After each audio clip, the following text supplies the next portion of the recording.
हाय friends, मैं हूं Manav. Welcome to movie shoovy. करते हैं आपस में पॉजिटिव सा नमस्कार। और मैंने मुंजा मुंजा खेल लिया क्योंकि खेल लिया मैं इसलिए बोल रहा हूँ क्योंकि थोड़ी सी बचकाना मूवी तो ये है जहां पर आपको थोड़ा सा डराती है लेकिन लार्जली ये हंसाती है। कहीं ना कहीं मैं बोलूंगा इसमें मेरे को काफी सारे इमोशंस का आभास हुआ जब मैं ये देख रहा था।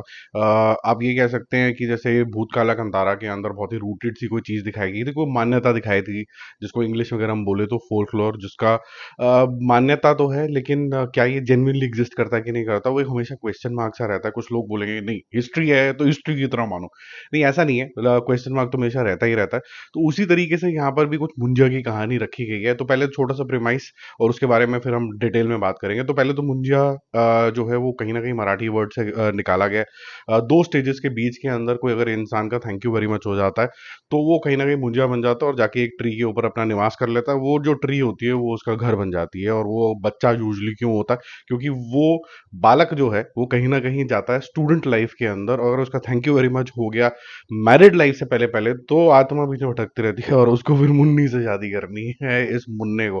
तो क्या उसके मुन्ने से शादी करने के लिए क्या कुछ करना पड़ता है, कैसे ह्यूमंस को यूज करना पड़ता है, ये कहानी मोटी मोटी है। तो ये ज्यादा स्केयर नहीं करती है but largely I would say कहीं ना कहीं आपको एंटरटेन जरूर करती है।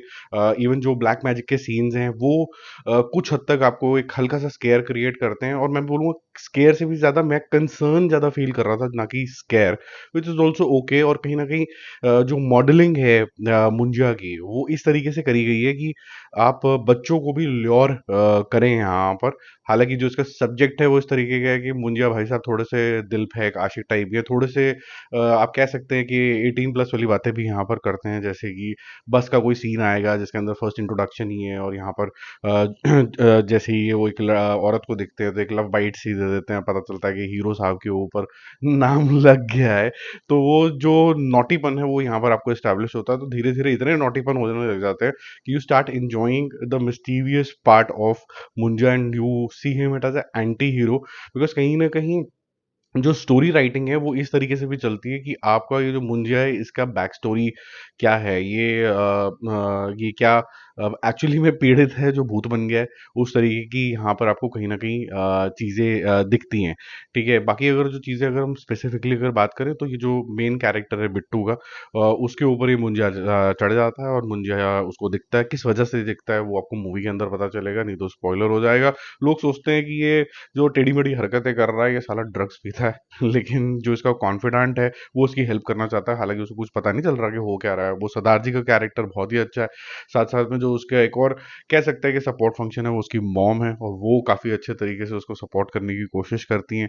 और बहुत ही फनी तरीके की जद्दोजहद लगाती हैं कि कैसे इसको ठीक किया जाए, चाहे वो ड्रग्स का मामला या जो भी जिस भी रास्ते ये चला गया। अब बात करते हैं सर्वरी की भी। सर्वरी की यहाँ पर बात करते हैं एज ओवरऑल कास्टिंग को लेके अगर आप बोलोगे जो बिट्टू का कैरेक्टर है वो ठीक है। एट टाइम्स वो ओवर एक्टिंग के जोन के अंदर भी जाता, तो यू फील लाइक ये थोड़ा सा बेटर एक्टर होता। ईशांत खट्टर टाइप अगर इसके अंदर एक्टर होता तो और ज्यादा मेरे ख्याल से डेप्थ आ जाती है इसके अंदर। कास्टिंग की बात हो रही है तो सर्वरी की भी बात आएगी, क्योंकि आने वाले टाइम में आप उनकी वायरफ की स्पाई यूनिवर्स भी देखोगे तो उसके अंदर मुझे ऐसा लगता है कि कहीं ना कहीं जो वैसे तो ठीक एक्ट्रेस हैं, स्क्रीन प्रेजेंस भी है, लेकिन यहाँ पर जिस तरीके के एक्टर के अगेंस्ट हैं वो, ये तो भाई बहन ज्यादा लग रहे हैं और मतलब लव इक्वेशन जो है वो ज्यादा अच्छा लगा नहीं।